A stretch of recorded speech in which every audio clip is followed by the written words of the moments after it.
YouTube, est-ce que ça va? Il est actuellement 2h31 du matin, comme d'hab quoi, YOLO. Aujourd'hui, et comme la plupart du temps, make-up improvisé. Aujourd'hui est un jour spécial avec un thème spécial. J'ai proposé sur Instagram à ma communauté, donc en soi à toi qui regarde la vidéo, de travailler sur un thème commun. J'ai donc proposé qu'on réunisse notre passion commune autour d'un thème commun. À l'heure où je parle, je ne l'ai pas encore révélé, je le révélerai demain. C'est Halloween Glam. Halloween Glam ou Horror Glam, comme tu veux. Voilà, c'est un thème vaste pour que tout le monde puisse l'interpréter à sa manière. Ce n'est en aucun cas une compétition, c'est juste un partage. Donc là, quand vous verrez cette vidéo, je vais vous afficher un petit peu toutes les participations. J'espère qu'elles sont nombreuses, hein. Moi je sais pas, je suis pas Madame Irma, je l'ai pas dans l'avenir. J'espère au moins qu'il y a eu des participations. N'hésitez pas à aller sur mon Instagram, je vais taguer toutes les personnes qui ont participé à ce projet. Encore une fois, merci beaucoup d'avoir partagé votre travail avec tout le monde. Ça me tenait énormément à cœur de faire ce type de vidéo. D'ailleurs, je sais pas si quelqu'un l'a déjà fait. Voilà, la make-up communauté n'est pas que compétition, c'est aussi un partage d'une passion commune. Et voilà, et ça, je voulais vraiment qu'on retienne ça. En tout cas, si tu aimes mon travail, mes idées, mon montage, mon univers, ainsi que ma série Halloween d'ailleurs, ouais, principalement. N'hésite pas à me donner un petit commentaire d'encouragement ainsi qu'à laisser un petit pouce bleu. D'ailleurs, un grand bravo et un grand merci aussi pour vos participations. Allez, je parle pas plus longtemps, je te laisse avec le tuto. Hello YouTube, oui ma voix est chelou, j'ai le nez bouché, mais je comptais quand même vous remercier une nouvelle fois pour vos participations parce que vous avez été 78 à m'envoyer vos make-up. Allez, maintenant, on passe à mon make-up. Je vais commencer par appliquer une base matifiante qui vient de chez Fenty Beauty. Et ensuite, je vais rajouter le fond de teint de la même gamme et de la même marque. Mes deux sourcils sont plaqués. Il y en a un qui est un soft brow et il y en a un autre qui est un petit peu plus caché, fait à la colle et poudré. Et d'ailleurs, je vais venir le cacher un petit peu plus avec une palette de correcteur de chez NYX. D'ailleurs, cette même palette, je vais en profiter pour cacher le cerne qui va être visible. Donc comme tu peux le constater, il va y avoir une partie un petit peu Halloween et une autre partie vraiment beauté classique.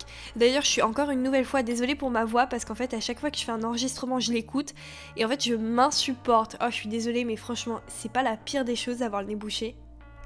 Bref, une fois que mon teint est poudré, mon sourcil à peu près caché, je vais prendre ma crème clown blanche de chez Snazaru. Parce que oui, si tu veux un produit qui te fait un beau teint blanc homogène, c'est celui-là qu'il faut prendre. Il est vraiment merveilleux. D'ailleurs, il coûte 5 €, disponible Cultura, Carrefour ou Amazon.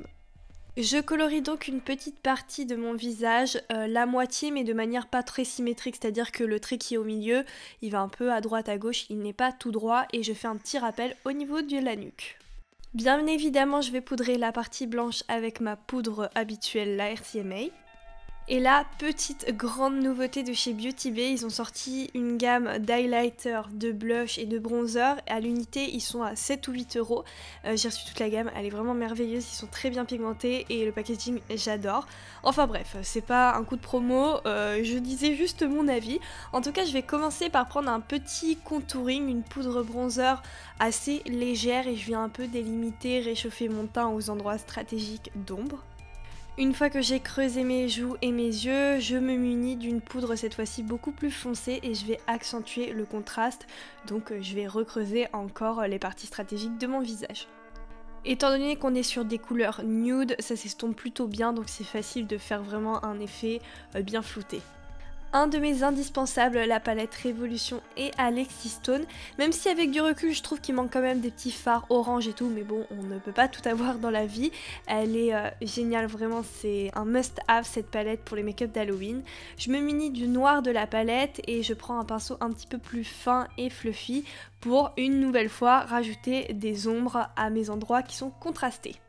Je viens démaquiller les contours de cette zone blanche de manière nette et pour ça j'ai pris des lingettes démaquillantes qui viennent de chez Pixi. Elles sentent mais super bon, j'étais super choquée. Bref, je viens délimiter mes deux zones au niveau de ma nuque et de mon visage. Je repasse du côté beauté en reprenant les étapes habituelles d'un make-up classique. Donc je vais venir réchauffer mon teint avec la poudre bronzer de chez Beauty Bay. En fait, il y a tellement de choix dans cette gamme que je pense que j'en ai choisi un légèrement trop chaud pour moi, mais c'est pas grave. Hors caméra, j'ai dessiné mes sourcils en noir pour ajouter plus de contraste.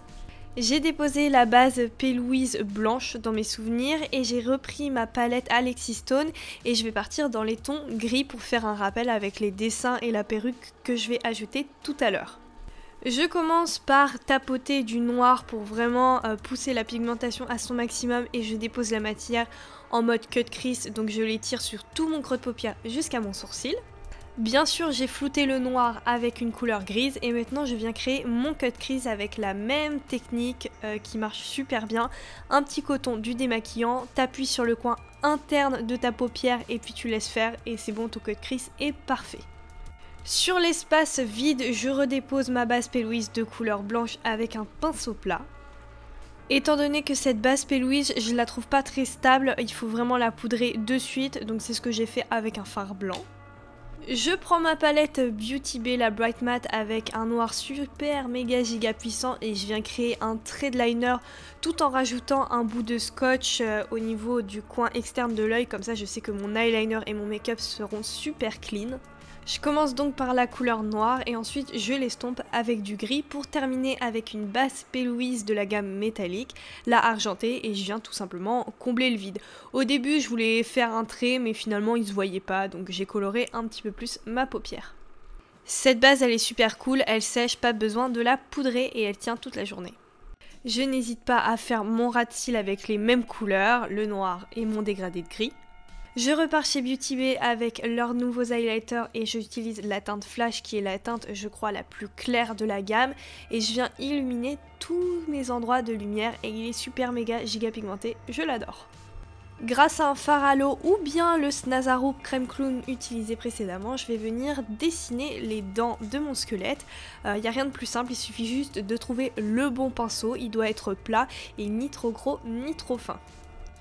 Grâce au même roseur de tout à l'heure, je vais venir délimiter et contraster les dents entre elles. Et ensuite, j'en prends un petit peu plus foncé et je refais la même étape mais de manière plus précise. Il faut vraiment accentuer le milieu de la bouche, après ça sert pas à grand chose de monter trop haut, sinon ça risque de gâcher un peu le make-up. Précédemment, j'ai pris mon iPad et j'ai dessiné grâce au logiciel Procreate des motifs de fleurs et je les ai imprimés sur du papier photo. Donc oui, tous les dessins sont faits main par moi-même. Grâce à un papier calque, je vais prendre un petit peu la forme que j'ai déjà créée précédemment et grâce à cet outil qui est genre un je sais pas quoi de profil qui est disponible dans des magasins de matériaux, eh bien je découpe pile poil à ma taille les fleurs. Grâce au bronzer utilisé précédemment, je viens juste accentuer l'effet de profondeur en rajoutant des teintes marron et noires. En caméra, je finalise mon look avec une perruque, une lentille du côté stratégique et une paire de faux cils. Attention, les faux cils ne sont pas les mêmes des deux côtés. Ça y est, le tutoriel est enfin terminé. J'espère sincèrement qu'il t'a plu. Depuis le temps que je voulais faire un look avec du collage papier dessiné à la main, enfin! Bon allez, il est 2h40, j'ai des TikTok à terminer, j'ai des photos à prendre et j'ai du démaquillage intense parce que j'ai de la prosette partout sur le visage. Allez, souhaite-moi bonne chance, moi je te dis à très vite pour une prochaine vidéo, bye bye.